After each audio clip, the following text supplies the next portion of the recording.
Hi, I'm James Tan. In this video, I want to show you the safe way to hook up a trailer and the reasons why we hook it up the way we do. I hope you learn a lot.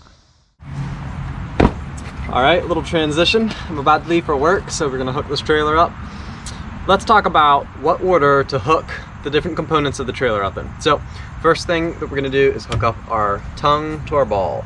The reason you do that is if for some reason you got interrupted in the middle of hooking up your trailer, and you came back and you forgot to hook it up the rest of the way, if you drove off, it would be connected securely. If, for example, you drove off with only the electrical cable hooked up, you'd be in big trouble because you would rip the cable off and break things and do untold damage. That would be tragic. So, hook your trailer tongue onto your ball first.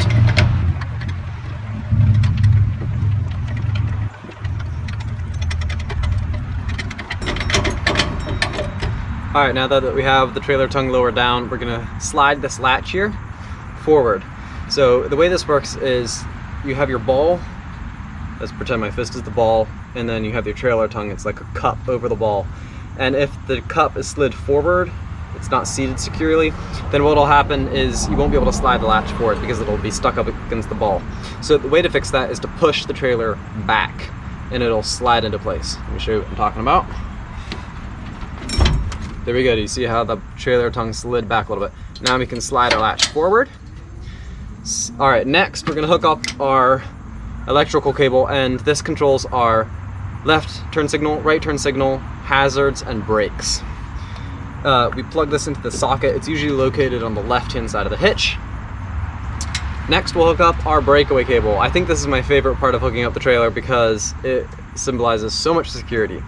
On double axle trailers, they are all outfitted with these breakaway cables. What happens is if for some reason the trailer became disconnected, this cable would become yanked off of the trailer. It's connected to this little plastic piece, which is connected to a little box. And when it senses that this plastic piece is gone, it locks up the brakes on the trailer so that your trailer doesn't go rolling away. So it's a good thing to have around. You always want to hook this up onto a part of the truck that's separate from the hitch, because a common failure point is that the hitch will fall off, causing the trailer to become disconnected. And if this is connected to the trailer hitch, it doesn't do you any good. So I always hook mine up onto the bumper. That way we're ready to rock and roll. All right, now we hook up our safety chains, and we have a right safety chain and a left safety chain. And you always want to form an X. So that means your right safety chain is going to go onto the left side of the hitch.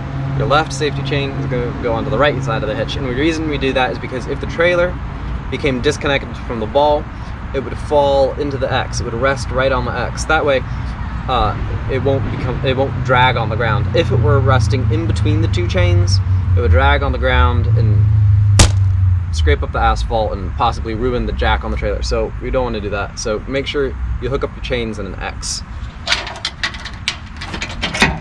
The other thing is, if your chain is too long, you can twirl it like this and it'll shorten it. So you don't want your chains dragging on the ground either. Now that those are hooked up, we take a padlock, loop it through our breakaway cable and our electrical cable, put it through the latch, and lock it in place. That way the latch won't pop up while you're driving, and it keeps your cables from dragging on the ground. I think that's all you need to know. Hope you learned a lot. Hey there, I hope you enjoyed that video. If there's anything that you would add, let me know in the comments below. Like, subscribe, and we'll see you on the next one. Thank you.